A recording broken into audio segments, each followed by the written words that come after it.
Well, we haven't known much about the Indian Ocean in the past. We really lacked data, and it wasn't until just after 2000 that we began to get what I would call a modern oceanographic and climate data set.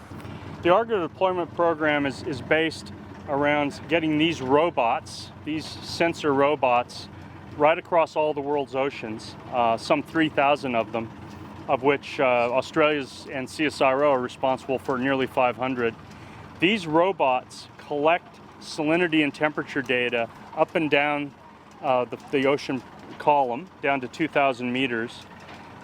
They occasionally pop up and through satellites send that data back to the scientists.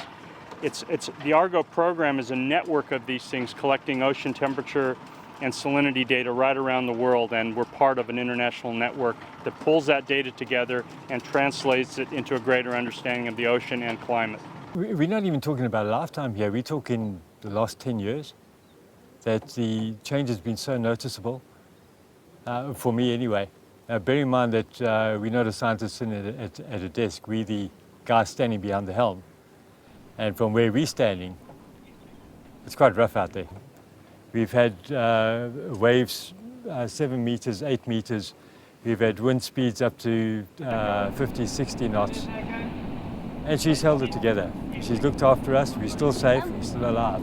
Been on the vessel this morning and had a look at how they operate.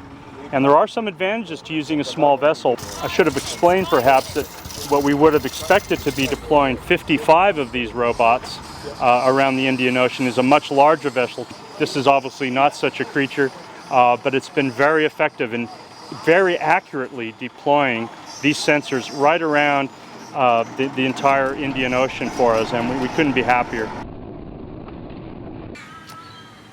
A good data set is the beginning to make a climate prediction. So by getting these measurements of the Indian Ocean, I'm very confident that we'll improve our ability to predict climate, seasonal climate from year to year in Australia. And this will work also for all the countries around the Indian Ocean. And so it's this whole range of interaction between the ocean and the atmosphere that makes weather and climate that we're just beginning to get the first glimmer of understanding. We're beginning to see how the Indian Ocean changes its currents and its winds and where the warm water is and how this affects the climate. So we've discovered a new phenomenon that's similar to the El Nino in the Pacific, which is the Indian Ocean dipole. And this actually has an impact on the climate and the rainfall of southern Australia. Already, just from what we know and what we monitor, I know that farmers are making use of the information that's coming from the Indian Ocean and their decisions about how much fertilizer to put out on the crops, so what crops to plant.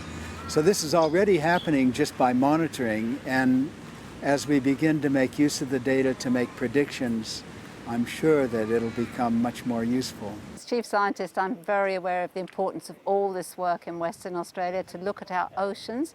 The Indian Ocean, perhaps the least understood of all the oceans, but very much driving our climate, our weather patterns in the short term, our climate in the longer term. So as you say, it's going to affect our fishing industry, so important for Western Australia, Australia and the world as we're facing food security issues, to be able to be aware of how we can sustainably maintain taking from the ocean but still putting back, looking at things like the pearling industry, how important, and knowing about the weather conditions.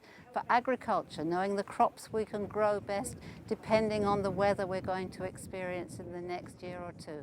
But beyond that, looking at the effect of extreme events on where we need to put our facilities, where we build our houses, where we put our hospitals and our roads, where we develop our ports. All of this is important.